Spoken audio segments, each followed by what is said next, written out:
آج ویو 360 میں corona virus سے امریکہ سمیت دنیا بھر میں سماجی زندگی شدید متاثر، 10 سے زائد افراد ایک جگہ اکٹھے نہ ہوں، صدر ٹرمپ کی تجویز۔ بس بوائز اینڈ پورٹس کے بانی اینڈی شلال کی کہانی خود ان کی زبانی، جو کہتے ہیں کہ امیگرینٹس امریکہ کی اصل روح ہیں۔ اور ایک مقبول امریکی جریدے کی پہلی سیاہ فام خاتون کارٹونسٹ سے ملاقات۔ وائس آف امریکہ واشنگٹن سے میں ہوں اسد اللہ خالد۔ ویو 360 کے ساتھ آج ہم اس بلڈنگ کے باہر موجود ہیں، جس بلڈنگ کے اندر ہمارے اسٹوڈیوز ہیں اور ہمارے نیوز رومز ہیں۔ سچویشن اس وقت کرونا وائرس کی وجہ سے کافی حد تک ٹینس ہوتی جا رہی ہے، واشنگٹن میں بھی اور امریکہ بھر میں ایمرجنسی چونکہ نافذ کر دی گئی ہے۔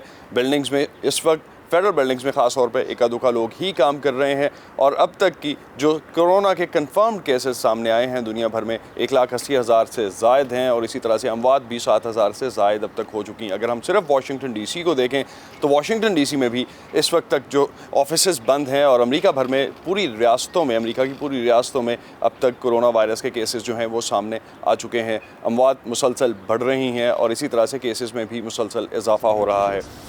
ایک اچھی خبر یہ ہے کہ امریکہ سمیت دنیا بھر میں کرونا وائرس کی ویکسین کے لیے کام جاری ہے، اور خاص طور پہ اس وقت اگر ہم دیکھیں جو پہلے ٹیسٹ کیے گئی ہے ویکسین، اس میں امریکی شہر سیاٹل ہے جس میں انسانوں پہ یہ وائرس کی جو ویکسین ہے وہ ٹیسٹ کی گئی ہے۔ mRNA 1273 اس ویکسین کا نام رکھا گیا ہے، جو کہ امریکی قومی ادارہ صحت اور میڈورنا کمپنی کی جانب سے بنائی گئی ہے۔ کئی ہفتوں سے اس ویکسین پہ کام جاری تھا، اور اب ایک امید کی کرن بنتی نظر آتی ہے کہ شاید آنے والے کچھ دنوں میں اس وائرس پہ کچھ پازیٹیو سکسیسفل سٹوریز ہمارے سامنے آ سکیں اس کی ویکسین کے حوالے سے۔ اوورآل اکنامک لاسز کافی زیادہ ہیں امریکہ میں، اور خاص طور پہ امریکی گورنمنٹ جو ہے وہ سپورٹ کرنے کے لیے اپنی عوام کو اور امریکی معیشت کو خاصے اقدامات کر رہی ہے۔ $850 ارب کا پیکج جو ہے وہ اس وقت انڈر ڈسکشن ہے، جو کہ کانگریس اگر اپروو کرتی ہے تو وہ $850 بلین کا جو پیکج اسٹیمولس پیکج ہے وہ امریکی معیشت کے لیے جاری کیا جائے گا۔ طبی ماہرین دنیا بھر میں اس وقت یہ مشورہ دے رہے ہیں کہ لوگ اپنے گھروں میں محدود رہیں، اور خاص طور پہ چین نے جب یہی ایکسپیریمنٹ کیا اور وہ کامیاب رہا ہے تو دنیا بھر کی حکومتیں جو ہیں وہ بھی اسی حوالے سے اقدامات کر رہی ہیں، زیادہ سے زیادہ پابندیاں لگا رہی ہیں پبلک گیدرنگز پہ، اور لوگوں کو باہر نکلنے سے ڈسکریج کر رہی ہیں۔ اس حوالے سے نیلوفر مغل نے ایک رپورٹ بنائی ہے، let's have a look. France نے منگل کے روز سے ملک بھر میں 15 روزہ لاک ڈاؤن کا اعلان کیا ہے۔ صدر نے کہا ہے کہ خلاف ورزی کرنے والوں کو سزا دی جائے گی۔ اس لاک ڈاؤن کو نافذ کرنے کے لیے 1 لاکھ پولیس اہلکار تعینات کیے جائیں گے۔ ہم حالت جنگ میں ہیں، صحت کی جنگ، اور جب تک ضروری نہ ہو گھروں سے نہ نکلا جائے، یہی وقت کی ضرورت ہے۔ دنیا کی 5ویں بڑی معیشت برطانیہ میں کورونا وائرس کی وجہ سے سماجی زندگی مفلوج ہو گئی ہے۔ وزیر اعظم بورس جانسن نے کہا ہے کہ اس ہفتے سے 70 سے زیادہ عمر کے افراد جن کی صحت ٹھیک نہیں، انہیں 12 ہفتوں تک آئسولیشن میں رکھا جائے گا۔ اب وقت آ گیا ہے کہ ہر کوئی دوسرے سے غیر ضروری رابطے سے گریز کرے اور غیر ضروری سفر نہ کرے۔ آسٹریلیا نے بڑے بڑے اجتماعات پر پابندی عائد کرنے کے ساتھ ساتھ کہا ہے کہ باہر سے ملک میں داخل ہونے والے لوگ 14 دن تک تنہائی میں گزاریں گے، اور غیر ملکی بحری جہازوں کی ملک میں 30 دن کے لیے داخلے پر پابندی ہوگی۔ ویٹیکن نے اعلان کیا ہے کہ پوپ فرانسس آئندہ ماہ عوام کی شرکت کے بغیر ایسٹر سروسز خدمات انجام دیں گے۔ ویٹیکن اور روم میں ایسٹر کی 4 روزہ تقریبات میں ہزاروں افراد شرکت کرتے ہیں۔ مصر کی معیشت کا انحصار اس کی سیاحت پر ہے۔ اس کا کہنا ہے کہ وہ 31 مارچ تک تمام ایئر ٹریفک بند کر دے گا۔ اس بندش کے دوران وہ تمام ہوٹل اور عوامی مقامات کو جراثیم کش ادویات سے پاک کرے گا۔ مصر میں تعلیمی ادارے 2 ہفتوں کے لیے بند ہیں۔ ہم اسی چیز پر زور دے رہے ہیں جس پر باقی دنیا کام کر رہی ہے، یعنی لوگوں کو محفوظ بنانے کے لیے سخت اقدامات۔ یوکرین کے صدر نے کورونا وائرس کی روک تھام کے لیے ملک بھر میں شٹ ڈاؤن کا اعلان کیا ہے۔ اس کے علاوہ خوراک کی اشیاء کے ایکسپورٹ پر بھی پابندی کا فیصلہ کیا ہے۔ چین کے بعد اٹلی کورونا وائرس سے سب سے زیادہ متاثر ہونے والا ملک ہے۔ اٹلی کے عوام ملک گیر لاک ڈاؤن میں رہ رہے ہیں، جہاں معمر افراد کی آبادی یورپ کے دیگر ملکوں کے مقابلے میں زیادہ ہے۔ دنیا بھر میں حکومتیں اپنے عوام کو کرونا وائرس سے بچانے کے لیے کیا اقدامات کر رہی ہیں، یہ تو ہم نے اس رپورٹ میں دیکھا۔ ابھی جانتے ہیں نیلوفر مغل سے کہ امریکہ میں اور دارالحکومت ڈی سی میں اس وقت کس طرح کے حالات ہیں۔ نیلوفر، کیا سچویشن ہے امریکہ میں اور دارالحکومت میں، خاص طور پہ امریکہ کے؟ اسد ہم دیکھ رہے ہیں کہ امریکہ میں کرونا وائرس کے جو کیسز ہیں ان میں دن بدن اضافہ ہوتا جا رہا ہے اور خدشہ یہ ظاہر کیا جا رہا ہے کہ اس سے نمٹنے کے لیے 2 ماہ سے زیادہ کا وقت جو ہے وہ لگ سکتا ہے. دوسری جانب امریکہ کے صدر ڈونلڈ ٹرمپ نے بھی صورتحال سے نمٹنے کے لیے 15 روزہ ایجنڈے کا اعلان کیا ہے اور ان کا کہنا ہے کہ 10 سے زیادہ لوگ جو ہیں وہ ایک جگہ پر اکٹھے نہ ہوں. دوسری جانب یہ بھی ہے اسد کہ چونکہ یہ الیکشن کا سال ہے تو جتنے بھی پرائمری انتخابات تھے ملک بھر میں بہت سی جگہوں پر وہ کینسل بھی کر دیے گئے ہیں. ورجینیا، میری لینڈ اور ڈی سی میں تمام تر اسکول جو ہیں غیر معینہ مدت کے لیے بند کر دیے گئے ہیں. یہاں پر اجتماعات میں پابندی ہے اور میوزیمز بند ہیں، تھیٹر بند ہیں، چرچ میں جو سروسز ہوتی ہیں وہ بند کر دی گئی ہیں. مساجد جو ہیں وہ کھلی ہیں لیکن اجتماعی نماز جو ہے اس پر پابندی عائد کر دی گئی ہے. سرکاری دفاتر یہاں پر کھلے ہیں لیکن 90% جو لوگ جو ہیں وہ اس وقت گھروں سے کام کر رہے ہیں. بزنسز بھی بند ہو گئے ہیں. ڈی سی کے جو میئر ہیں انہوں نے یہ اعلان کیا ہے کہ ریسٹورانٹس اور بار جو ہیں وہ بند کر دیے گئے ہیں، ان پر پابندی عائد کر دی گئی ہے. اور ہم نے یہ دیکھا، ایک رپورٹ آئی کہ جو ریاست نیو جرسی ہے وہاں پر 80 نئے کیسز اس وقت سامنے آئے ہیں اور ریاست کیلیفورنیا کی 6 کاؤنٹیز میں اس وقت جو ہے لاک ڈاؤن کا اعلان کیا گیا ہے. بہت شکریہ نیلوفر مغل آپ کا. نیلوفر مغل ہمارے ساتھ تھیں اور ہمیں اپڈیٹ کر رہی تھیں جس طرح کی سچویشن اس وقت امریکہ میں ہے اور آن ورڈ سے کس طرح سے کرائسس جو ہے اس کو کرٹیل کرنے کے لیے ایفرٹس کی جا رہی ہیں گورنمنٹس کی جانب سے.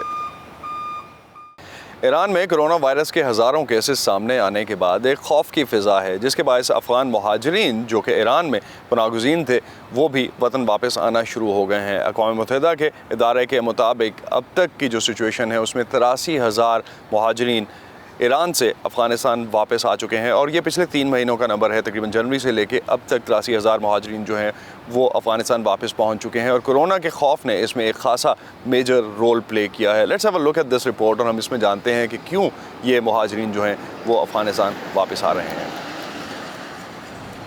ایران میں کرونا وائرس کے ہزاروں تصدیق شدہ کیسز اور ہلاکتوں کی بڑھتی ہوئی تعداد کی وجہ سے ایران میں مقیم 30 لاکھ افغان مہاجرین میں سے کچھ اپنے گھروں کو لوٹ رہے ہیں. دونوں ممالک کی سرحد پر تعینات عہدیداروں کا کہنا ہے کہ عموماً روزانہ چند سو افغان ہی ایران سے جاتے تھے لیکن وائرس پھیلنے کے بعد اب یہ تعداد ہزاروں تک پہنچ گئی ہے. اس انخلا سے نہ صرف افغان عہدیداروں کو ناکافی انتظامات کے باعث پریشانی ہے بلکہ ایک اور تشویش وطن واپس آنے والے ہزاروں افغان شہریوں کی کورونا وائرس کے لیے اسکریننگ ہے. اس سے پہلے عام طور پر ایران سے روزانہ تقریباً 300 سے 500 افغان شہری واپس لوٹتے تھے. تاہم پچھلے ہفتے کے آغاز سے ہمارے پاس ہفتے کے پہلے روز 1200 شہری واپس آئے تھے اور پھر آنے والے دنوں میں یہ تعداد 2200 فی دن تک پہنچ گئی تھی.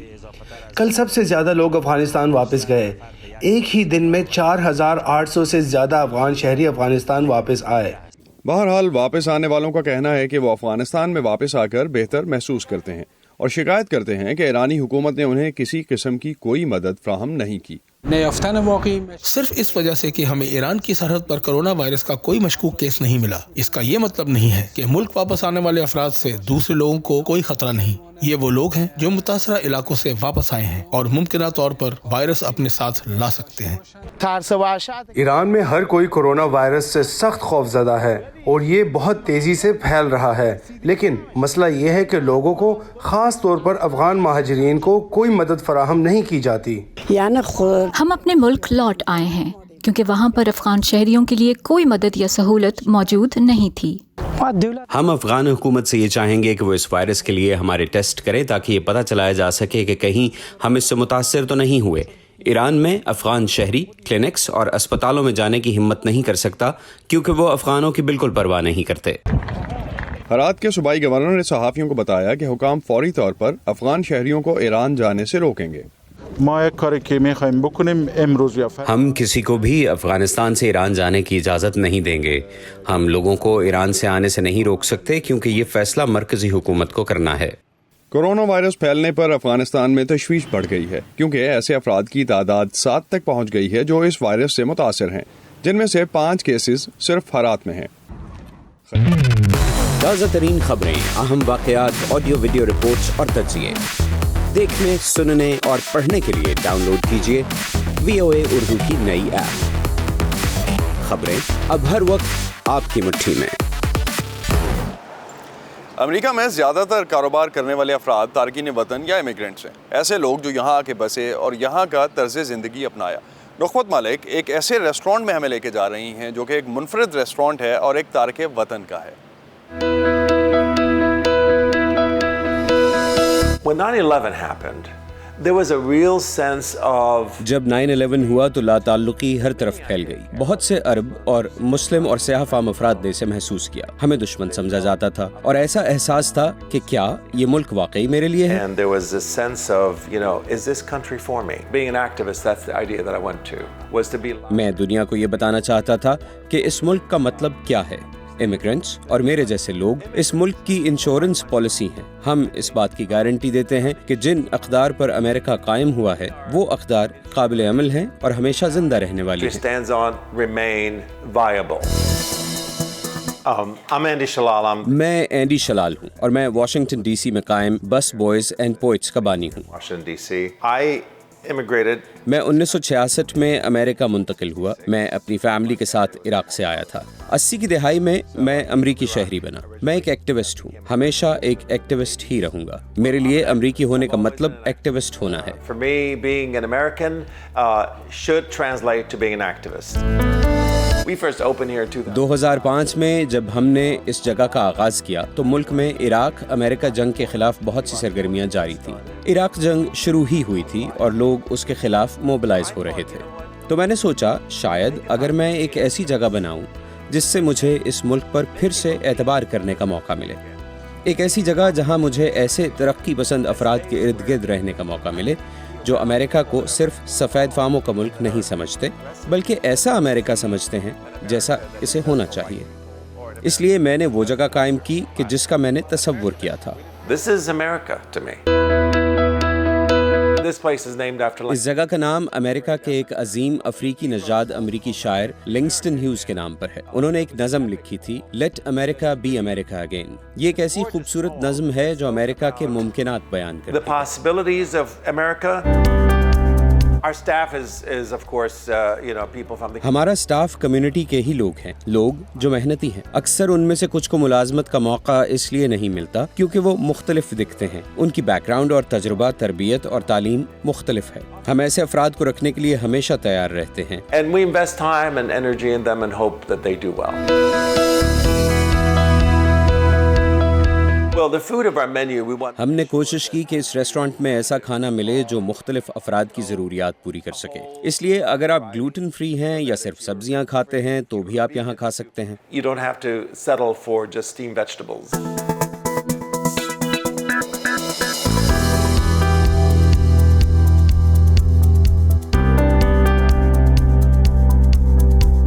Well, books send a very clear signal to. کتابیں یہاں آنے والوں کو واضح پیغام دیتی ہیں کہ ہم ایک ایسی جگہ ہیں جہاں سیکھا جاتا ہے. ہم ایک ایسی جگہ ہیں جو مسلسل ترقی کر رہی ہے. کتابیں اہم ہوتی ہیں اور میں نے ہمیشہ سوچا کہ میری اس جگہ پر بک سٹور ہونا بہت ضروری ہے کیونکہ انسان کی ذہنی نشو و نما انتہائی اہم ہے. All the elements of your being, your mind, you have to have mental fitness. America's changed a lot, ہم نے جب سے یہ جگہ کھولی ہے امریکہ میں بہت سی تبدیلیاں آئی ہیں. کہیں کہیں اس ملک نے اپنا وہ جوہر کھویا ہے جو اس کی بنیاد تھا. لیکن دوسری طرف امریکہ نے ترقی بھی کی ہے کیونکہ اب ہم خواتین اور سیاہ فاموں کی طرف سے شروع کی گئی تحریکیں بھی دیکھتے ہیں. So I think that duality is always there. میرا خیال ہے کہ یہ دوہرا پن ہمیشہ ہی رہا ہے. لگتا ہے جیسے دو مخالف قوتیں امریکہ کو اپنی جانب کھینچتی ہیں. لیکن مجھے لگتا ہے کہ اس کے لیے لڑتے رہنا ہوگا. ہار مان لینا آسان ہوتا ہے کہ جو ہو رہا ہے ہوتا رہے, مجھے کیا. لیکن تاریخ ہمیں یہی بتاتی ہے کہ اگر آپ نے کہہ دیا کہ مجھے کیا تو آپ بھی اس سے بچ نہیں پائیں گے اور یوں کوئی بھی اس سے بچ نہیں پائے گا. They're going to come after you and then after somebody else and then after somebody else and then there's no one left. I'll see you later. Thank you. Andy Shalal کی کہانی آپ نے دیکھی جو نخبت مالک نے مرتب کی تھی. ہمارے ساتھ موجود ہیں, ان سے جانتے ہیں اس ریسٹورانٹ کی اور کیا خاص بات ہے. نخبت, کیا کوئی تقریبات وغیرہ بھی ہوتی ہیں اس ریسٹورانٹ میں؟ جی اسد, بس بوائز اینڈ پوئٹس کی بانی اینڈی شلال کا ماننا ہے کہ یہ محض ایک ریسٹورانٹ نہیں ہے بلکہ سخت گفتگو کرنے کے لیے ایک نرم جگہ بھی ہے.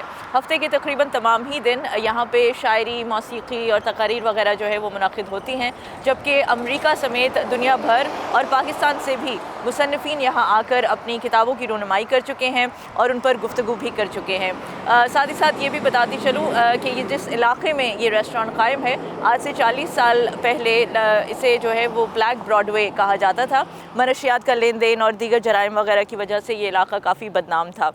لیکن ابھی 15 سال پہلے جب سے یہ بس بوائز اینڈ پوئٹس یہاں کھلا ہے تب سے جو آس پاس کی کمیونٹی ہے اس کے نوجوان بچے جو ہیں وہ بہت بڑی تعداد میں اس جگہ پر آتے ہیں اور آ کر شاعری اور موسیقی اور پینٹنگز وغیرہ کے جو ہے وہ مقابلے وغیرہ منعقد کرتے ہیں. رائٹ. بہت شکریہ نخود ملک آپ کا ہمیں اس حوالے سے بتانے کا کہ یہ ریسٹورانٹ کتنا امپورٹنٹ ہے اور کس طرح سے اپنا رول پلے کر رہا ہے. نیو یارکر تقریباً 100 سال پرانا امریکی میگزین ہے جو اپنے کارٹونز کے لیے مشہور ہے، لیکن آج تک اس میگزین میں کسی سیاہ فام کا کام نہیں چھپا. لز مونٹیگ پہلی سیاہ فام خاتون کارٹونسٹ ہیں جن کا کام نیو یارکر میں شائع ہوا. 24 سالہ cartoonist Liz Montague Washington D C کے ایک چھوٹے سے اپارٹمنٹ میں رہتی ہیں. وہ نیو یارکر کے لیے اپنے بیشتر کارٹونز یہیں بناتی ہیں. انہوں نے اس میگزین کے لیے 1 سال پہلے کام کرنا شروع کیا. یوں وہ اس کے لیے کام کرنے والی پہلی سیاہ فام خاتون کارٹونسٹ ہیں. I was scrolling through Instagram one day, honestly, and was on the New Yorker Cartoons Instagram and was just like, میں ایک دن انسٹاگرام دیکھ رہی تھی کہ نیو یارکر کے کارٹونز پر نظر پڑی. میں نے نوٹ کیا کہ ان کے بہت سے کردار ایک جیسے دکھائی دیتے ہیں. بہت سے کرداروں کی رنگت ایک جیسی تھی. بہت سے کردار ایک ہی طبقے کے موضوعات پر بات کر رہے تھے. میں نے سوچا کہ وہ اپنے موضوعات اور کرداروں میں تنوع پیدا کر سکتے ہیں. لہٰذا میں نے انہیں ای میل کی اور لکھا کہ میں میگزین کی بڑی پرستار ہوں، لیکن مجھے لگتا ہے کہ آپ لوگوں کو زیادہ فنکاروں سے کام کروانا چاہیے، ایسے فنکاروں سے جن کا پس منظر اور نقطۂ نظر مختلف ہو. حیرت انگیز طور پر کارٹون ایڈیٹر ایلن نے مجھے ای میل کی اور پوچھا کہ کیا میں کسی ایسے آرٹسٹ کا نام بتا سکتی ہوں، اور میں نے کہا میں خود. ایڈیٹرز نے ان کے کام پر ایک نظر ڈالی اور انہیں ٹیم میں شامل ہونے کی دعوت دے دی. 2 ہفتوں بعد میگزین میں ان کا پہلا خاکہ چھپا جس میں ایک چھت پر 2 سیاہ فام خواتین کھڑی تھیں. ہر ہفتے میگزین کے کارٹون ایڈیٹرز کو ہزاروں ڈرائنگز اور خاکے موصول ہوتے ہیں، لیکن ان میں سے صرف 15 شائع ہو پاتے ہیں. گزشتہ سال نیو یارکر نے مونٹیگیو کے کم از کم 6 کارٹون شائع کیے. وہ آئندہ شماروں کے لیے مزید کام کر رہی ہیں. میگزین کے لیے اس کام نے انہیں ایک نئی دنیا سے روشناس کرایا. سب کچھ تبدیل ہونے لگا. میرا کریئر آگے بڑھنے لگا. نئے مواقع ملنا شروع ہو گئے. لوگ مجھ پر توجہ دینے لگے جو کچھ عجیب سا لگتا ہے. رینڈم ہاؤس نے میرے ساتھ ایک کتاب کا معاہدہ کیا جو ناقابل یقین ہے. اب میں کل وقتی آرٹسٹ کے طور پر کام کرنے کے قابل ہوں، جو غیر معمولی بات ہے. مونٹیگیو کو امید ہے کہ دوسرے لوگ ان کا کام اور ان کا خود پر اعتماد دیکھ کر دقیانوسی رجحانات جیسے صنفی، نسلی اور عمر کے فرق کا مقابلہ کر کے بہت آگے جا سکتے ہیں.